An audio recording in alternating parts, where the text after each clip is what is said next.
Korelasi ayat ini dengan surat ini dengan surat sebelumnya. Korelasi surat ini dengan surat yang sebelumnya. Sebelumnya surat apa?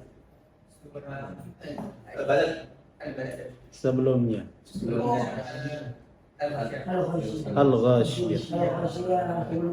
Jadi hubungan surat ini, surat Al-Fajr dengan Al-Ghasyiyah. Yang pertama ada 3 munasabah. Yang pertama, innal qasama as-sadir fi awwaliha kadalil ala sihhati ma khutimat bihi as-surah allati qablaha.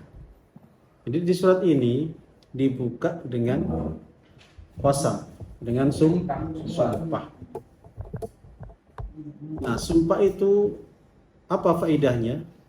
Litaukid, untuk menguatkan, untuk memberikan penegasan bahwasanya di surat yang sebelumnya, yaitu surat Al-Ghasyiyah, apa ayat terakhirnya? Inna ilaina iyabahum thumma inna alaina hisabahum. Jadi kepada Allah tempat kembali, dan semuanya hisabnya Allah yang akan atur. Allah yang akan menghisab mereka. Nah, seolah-olah ketika surat Al-Fajr dibuka dengan sumpah ingin menegaskan. Artinya itu benar.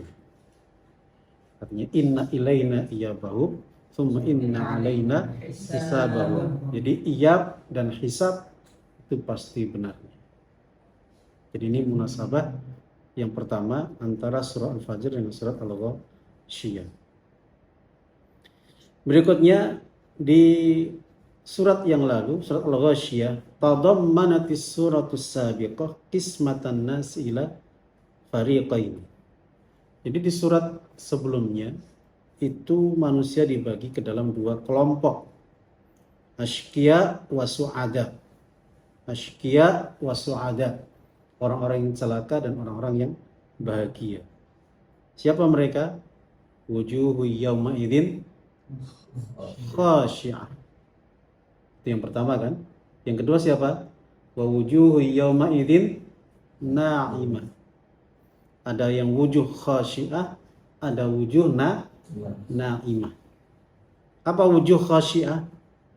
Wajah yang khusyuk. Tapi khusyuk bukan khusyuk positif. Ini khusyuk yang negatif. Artinya tertunduk wajahnya, malu, menyesal. Tapi apalah artinya penyesalan kalau sudah di akhirat? Enggak ada artinya. Kemudian yang kedua siapa? Ashabul wujuh an-na'imah. Wujuh yawma idzin na'imah. Orang-orang yang wajahnya wajah nikmat. Di wajahnya itu ada kenikmatan. Kalau di surat Al-Qiyamah, wujuhu yawma idzin nadhirah bidzat. Apa arti nadhirah? Berseri-seri. Kalau di surat Al-Ghasyiyah, na'imah. Jadi wajahnya itu sudah kelihatan nikmat. Sudah kelihatan serinya. Kelihatan nikmatnya. Jadi lihat wajahnya itu udah kelihatan nih. Ini orang senang. Ini orang bahagia. Jadi kalau lihat orang itu, yang paling pertama dilihat apanya? Wajahnya. Kok kayaknya gelap wajahnya. Nah, ini lagi susah. Terutama nanti di akhirat.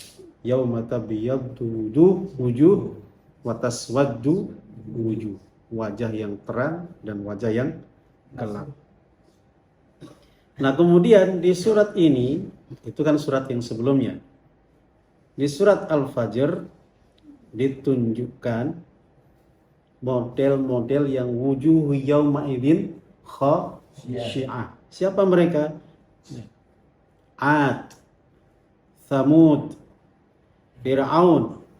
Itu nanti kan disampaikan di surat Al-Fajr ya. Alam tara kaifa fa'ala rabbuka irama dzatil allati lam yukhlaq mithluha wa thamud alladzina jabu sakhra wa fir'auna dzil.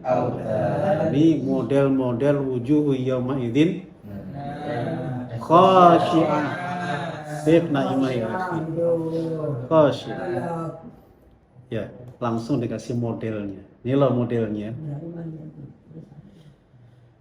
Kemudian wa tawaif minal mu'minin al-muhtadin asy-syakirina ni'amallah alladzina hum fi 'adatil fariq tsani.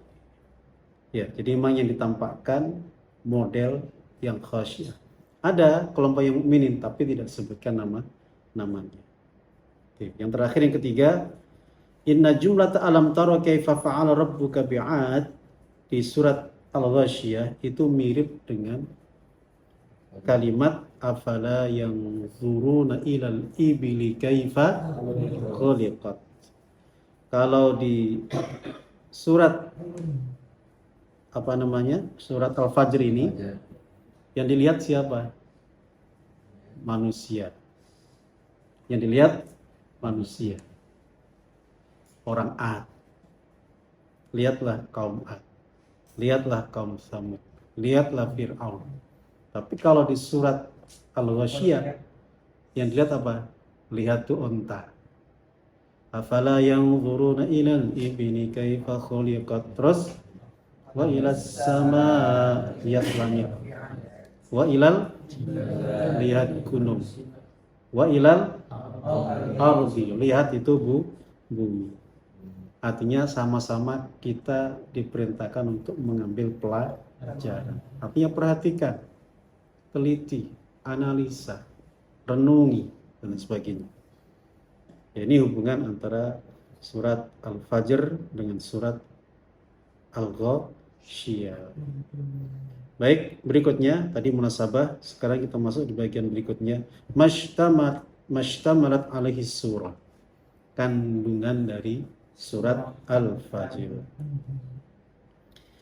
Surat 1 sampai 5 berisi tentang al-qasamul ilahi bil fajri wal ashril awail min dzil hijjah wasyaf'i wal watr wal lail ala anna adzabul kufar waqi'un hatman la mafarra minhu. Jadi kalau di ayat 1 sampai 5 isinya adalah sumpah dengan waktu fajar, dengan 10 hari Dzulhijjah, kemudian dengan yang genap dan yang ganjil, begitu juga dengan waktu malam. Sumpah tentang apa ini? Tentang ya isinya ya. Isi dari sumpah adalah atau jawab al-qasam, isi dari qasam adalah bahwasanya azab kepada orang kafir itu pasti. Sama dengan kayak ayat inna azab rabbika lawaqi lil kafirina laisa lahu inna azab rabbika lawaqi. Azab itu pasti terjadi. Untuk siapa? Lil kafirina. Jadi isi sumpahnya tidak disebutkan di dalam surat ini. Kadang-kadang begitu ah. Model-model sumpah Allah tuh macam-macam. Ada yang disebutin, ada yang mufassir disuruh nyari sendiri. Artinya isinya apa sih? Seperti itu. Yang kedua, ayat 6 sampai ayat 14. Berisi tentang apa? Iradu qasasi ba'dil umami al-zalimah al-ba'idah al-mukadzibah rusulallah. Jadi di ayat-ayat ini isinya apa? Dipaparkan kisah umat zalim yang terdahulu, yang sudah punah, al-ba'idah, yang sudah selesai, sudah the end, sudah habis gitu ya. Yang mana mereka ini ya samping zalim mendustakan rasul. Kalau Ad kaumnya siapa? Nabi Hud. Samud Nabi Salih. Fir'aun kaumnya Nabi Musa alaihissalam. Ya, sebagai lidarbil mathal wa bayani ma halla bihi minal adzab bisababi tughyanihim. Sebagai sebuah contoh ya, tapi contoh yang tidak baik dan terkait juga dengan azab yang menimpa mereka. Ya, intinya kita itu disuruh belajar, disuruh mengamati, disuruh merenungi kisah-kisah orang terdahulu. Dan penting ya, baik di surat Makkiyah maupun surat Madaniyah selalu banyak cerita. Tujuannya apa? Supaya diambil pelajaran. Kemudian ayat 15 sampai 20 yang ketiga ini, kandungan yang ketiga, bayan annal hayata ibtila'un linnasi bil khairi wasyarr. Yang namanya hidup itu semuanya adalah ujian. Ujian baik, ujian buruk. Ujian kaya, ujian miskin. Jadi dalam Islam itu nggak masalah orang kaya, orang miskin. Ya biasa. Semuanya adalah ujian. Jadi kaya itu bukan terus baik. Miskin juga terus bukan buruk. Kalau kaya bersyukur, baik. Kalau miskin sabar, baik. Tapi biasanya yang susah miskin bersyukur atau kaya miskin sabar atau kaya bersyukur. Ya, yang susah justru kaya bersyukur. Kalau miskin biasanya sabar, kuat. Tapi kalau kaya biasanya terlena, terlupakan. Ya, wa ta'arruf ala tabi'atil insan fi hubbil mal. Wa tawdih anna kathratan ni'ami ala 'abdin laysat dalil ala ikramillahi lahu walal faqr wa dzikral ashdala ala ihanati. Ini sebagai penjelas ya. Bahwasanya ketika orang itu kaya bukan berarti Allah memuliakan dia. Ketika orang itu fakir bukan berarti Allah menghinakannya. Harus dilihat sebab enggak punyanya itu apa. Ini tanya, Nabi itu kaya apa miskin? Nabi kaya apa miskin? Lah orang kaya tapi kok kadang 3 hari enggak makan. Hah? Katanya Nabi kaya, kok 3 hari nggak makan? Kadang diganjel kan perutnya pakai batu. Katanya kaya. Apa jawabannya? Jawabannya adalah Nabi itu kaya, tapi kayanya bukan untuk dirinya. Ini yang poinnya di situ. Jadi Nabi itu kalau kaya mampir di rumah cuma sebentar. Datang harta langsung dibagikan. Ada fakir miskin, ya Rasulullah 3 hari nggak makan ya Rasulullah.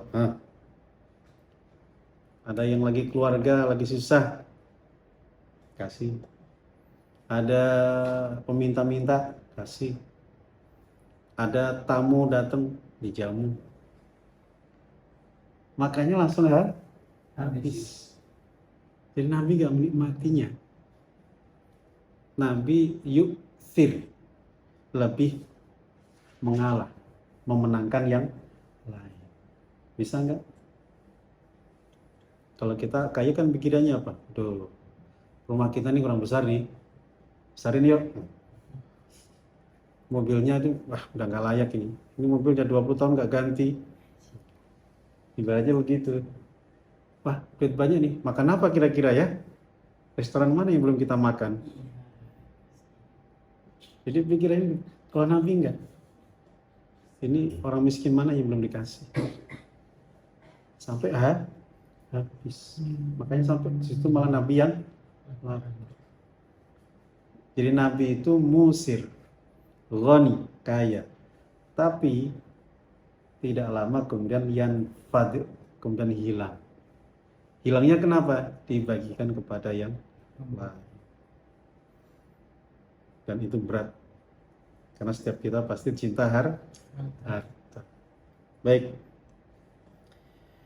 Kemudian yang berikutnya ayat 21 sampai 23. Kalla idza dukkatil ardu dakkan dakka waja'a rabbuka wal malaku waji'a. Ya. 21 sampai 23 ini adalah wasfu yaumil qiyamah wa ahwalihi wa syada'idihi. Jadi deskripsi penggambaran tentang hari kiamat, kedahsyatannya dan ya ahwal itu apa ya? Kerepotannya. susahnya nanti di hari kiamat. Ya bayangin matahari didekatkan berapa? 1 mil. Matahari sekarang aja yang tingginya kayak gitu. Wah, panasnya bukan main ya. Nggak hujan-hujan. Panas nggak? Banget bukan panas lagi. Bagaimana kalau cuma 1 mil? Makanya cepet-cepet cari naungan. Naungannya apa? Sedekah. Di antaranya sedekah dengan tangan kanan, tangan kiri tidak mengetahui. Nanti dapat payung nanti antum. Dapat AC. Di dunia pengennya ngasih terus kan? Kayak di sini aja pengen ngasih. Nanti hancur. Apalagi nanti hari kiamat. Aduh. Tadi diantar sedekah, tangan kanan, tangan kiri tidak lihat. Artinya sedekah rahasia. Apalagi yang 7 orang yang dapat naungan. Wa rajulun dzakarallaha khaliyan fafadat aina. Laki-laki ya, tidak hanya laki-laki ya. Zikir kepada Allah dalam keadaan khalwat, dalam keadaan sepi. Kemudian air matanya mengalir. Subhanallah, subhanallah. Nggak nangis itu ya. Nggak nunggu kumpulan jamaah zikir ya. Zikir sendiri kemudian menangis. Baca Quran sendiri menangis. Bukan nangisnya, itu nggak apal-apal ya gitu kan. Tapi karena merenungi ayatnya. Ya, tapi nggak apal-apal nangis bagus juga. Kenapa ya Allah bebal banget ini otakku? Kenapa 1 ayat 2 hari nggak masuk misalnya? Nangis ya. Fafadat aina. Kemudian ayat berapa? 24 sampai 26. Ya, ini tentang terbaginya manusia dalam 2 kelompok nanti di akhirat. Sama kayak di surat Al-Ghasyiyah. Ada su'ada, ada ashqiya. Dan ada tambahan sedikit, wa tamanni al-ashqiya al-audata ila dunya. Berharapnya orang yang celaka itu bisa kembali ke dunia. Ya laitani qaddamtu li hayati. Andai kata aku pulang ke dunia, saya akan lakukan amalku, amal solehku. Tapi sudah di akhirat. Mau balik gimana? Yang terakhir, al-ikhbar an dhufri su'ada bin na'imil azim fi jinanillah. Ya ayyatuhan nafsul mutmainnah, ya ayyatuhan nafsul mutmainnah. Jadi kabar tentang dhufr itu apa ya? Beruntung ya. Beruntungnya orang-orang yang bahagia dengan nikmat yang sangat besar nanti di surganya Allah Subhanahu wa ta'ala. Wadkhuli jannati. Tidak ada nikmat yang lebih besar setelah ridho Allah, itu surganya Allah. Kalau masuk surga berarti dapat ridhonya Allah. Oke ya, itu mashtamalat alaihi surah, isi dari surat ini. Kemudian apa fadilahnya? Rasulullah SAW dulu ketika Mu'ad bin Jabal bersengketa mengadu kepada Rasulullah dengan seorang pemuda yang sholat isya ya, al-atamah, sholat isya, imamnya panjang, kemudian dia pulang duluan, bubar duluan, mufaraqah, memisahkan diri. Akhirnya dibilang sama Mu'ad, munafik ente, diajak sholat nikmatin nggak mau, ente munafik, begitu. Galak betul itu Mu'ad itu. Kemudian mengadulah mereka berdua ke Nabi. Yang dibenerin siapa? Yang dibelain siapa? Justru si pemuda, Al-Fata. Mu'ad malah dimarahi, diperingatkan Nabi. Afattanun anta ya Mu'ad, apakah engkau menjadi sumber fitnah wahai Mu'ad, sehingga kemudian orang nggak mau berjamaah ke masjid karena bacanya kepanjangan. Afattanun anta ya Mu'ad, aina anta min sabbihisma rabbikal a'la wasyamsi wa duhaha wal fajr wal laili idza yaghsha. Kenapa kamu nggak baca sabbihis? Kenapa engkau nggak baca asyams? Kenapa engkau tidak baca wal fajr? Nah, masuk al fajr lah. Cocok untuk salat isya karena nggak terlalu panjang. Jangan baca Al-Baqarah separuh juz gitu. Kan kasihan itu yang sudah kerja gitu ya. Kayak Pak Fuad kan kerja itu. Dibaca setengah juz. Ya, pulang semua gitu. Bubar jamaahnya. Oke ya, itu diantara keutamaan surat Al-Fajr. Diperintahkan Nabi untuk dibacakan ketika sholat Isya. Baik, sekarang kita masuk dalam penjabaran ya, ayat per ayat. A'udzu billahi minasyaitonir rajim. Bismillahirrahmanirrahim. Wal fajr. Ay qasaman minallahi bil fajr. Ay as-subh alladhi yadhharu fihi ad-daw wa yanbalijun nur. Ya. Jadi di sini Allah Subhanahu wa taala bersumpah dengan al-fajr. Al-fajr. Apa al-fajr? Maksudnya adalah as-subh, waktu subuh. Jadi kalau di bahasa Arab itu kan lailan wa nahar. Lailan wa nahar. Kalau nahar itu mulai dari subuh. Kalau malam dari ghurubus syams sampai subuh. Itu malam. Kalau nahar atau yaum itu dari subuh sampai maghrib. Artinya selalu ada cahaya kan. Normalnya ya, ada cahaya dari pagi sampai sore, sampai matahari tenggelam. Jadi memang ini kan matahari mau terbit kan.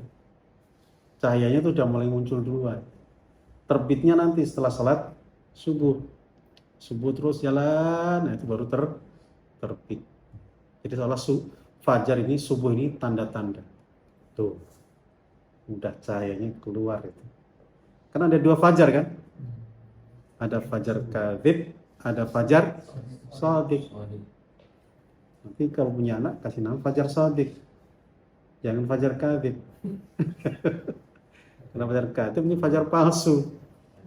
Cahayanya itu ya nggak terlalu terang, tidak menerangi. Tapi kalau udah subuh itu cahayanya betul-betul terang. Tapi kalau di sini nggak jadi patokan loh ya, karena di sini banyak terdistorsi dengan cahaya-cahaya lampu. Itu kalau di pantai itu ketahuan itu. Kelihatan cahaya terang. Kalau di sini kayaknya susah, apalagi di Jakarta. Lampunya terlalu terang. Di sini terang juga kan?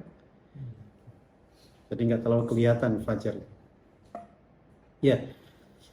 Jadi Allah bersumpah dengan waktu fajar, yaitu waktu subuh, waktu di mana cahaya mulai keluar. Pertama kali cahaya itu mulai muncul. Li'annahu waktun fijaril zulmah anil laili. Ya, kenapa disebut fajar? Karena kegelapan itu menjadi hilang. Fajar seolah-olah gelap itu seolah terpendam. Langsung dengan cahaya itu menjadi hilang. Kulla yaum, setiap hari. Wa ma yatarattabu alaihi min al-yaqdhati wal isti'dal li jalbil manaf tahqiqil masalih wa intishar bil ardi wa talab rizqi minal insan wal hayawan. Dan ketika cahaya muncul ini, nah manusia sudah mulai menggeliat itu. Tidak hanya manusia, malah duluan si ayam. Kum lirruku katanya. Kata orang-orang pesantren begitu.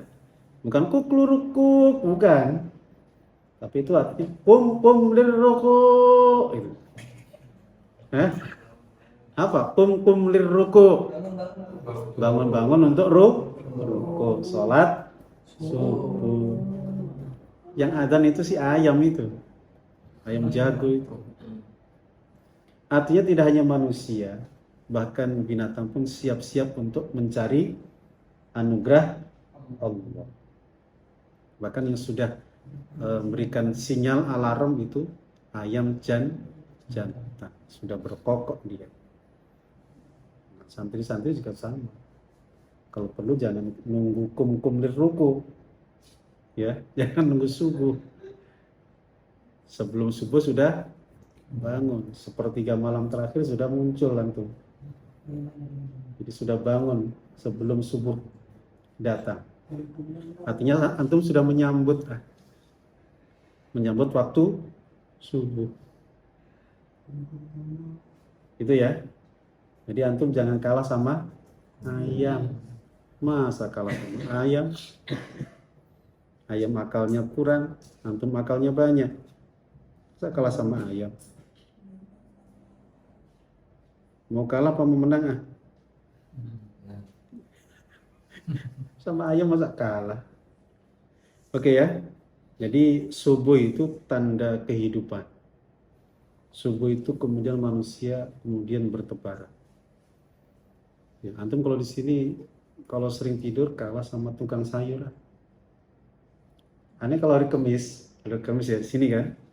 Kalau pagi itu mesti berangkat, tukang sayur udah pulang. Aneh kesini kan hampir setengah jam sebelum kan. Itu tukang sayur udah pulang. Masya Allah. Kalah sama tukang sayur ini.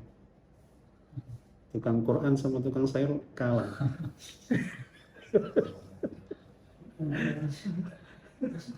Bener tahu nggak? Kadang tukang sayur tuh ibu-ibu. Kaget itu ibu-ibu pakai jilbab gitu kan, pakai sepatu apa namanya itu, sepatu bot gitu, pakai jaket masuk. Sayur tuh nenteng belakang samping kanan kiri. Mujahadahnya kayak gitu Jualan sayur, hidupin keluarganya. Saya nggak tahu suaminya kemana itu. Kok istrinya yang jalan itu. Ya, untuk nyari Quran masa kalah sama orang nyari sayur. Bukan jelekin orang tukang sayur, bukan loh ya. Artinya antum ini kan ahlul Quran, kalah sama tukang sayur. Al-Quran harus duluan. Surat apa? Al-Muzammil. Qumil laila illa nisfahu aw inqus minhu aw zid alaihi warattilil itu kuncinya Ahlul Quran itu Al-Muzammil. Karena Nabi itu dibangunin kayak begitu Kenapa? Asyaddu wata'an wa aqwamu qila. Dan seterusnya. Oke. Ya, wal fajr. Jadi sekali lagi fajar itu tanda kehidupan. Di mana kehidupan itu betul-betul real terjadi. Sebagaimana dalam surat yang lain, was-subhi idza tanaffas. Apa tanafas? Bernafas. Kalau bernafas tanda apa? Hidup. Kalau ada orang kok nggak napas, berarti mati. Antum subuh belum bangun, mati antum. Gitu ya. Karena subuh itu tanda napas, tanda orang tuh hidup. Santri kok subuh-subuh kok masih merem. Jangan mati. Ya, mati sementara. Karena orang tidur itu kiamat sugoro. Kiamat kecil. Karena orang mati itu kan kayak orang tidur ya. Orang tidur kayak orang mati. Sudah ada ya. Oke, insyaallah kita sambung. Ini baru ayat pertama ya. sumpah yang pertama, yaitu sumpah dengan al-fajr. Baik, kita tutup dengan kafaratul majlis. Subhanakallahumma wa bihamdika asyhadu an la ilaha illa anta astaghfiruka wa atubu ilaik. Wal 'afwu minkum. Assalamualaikum warahmatullahi wabarakatuh.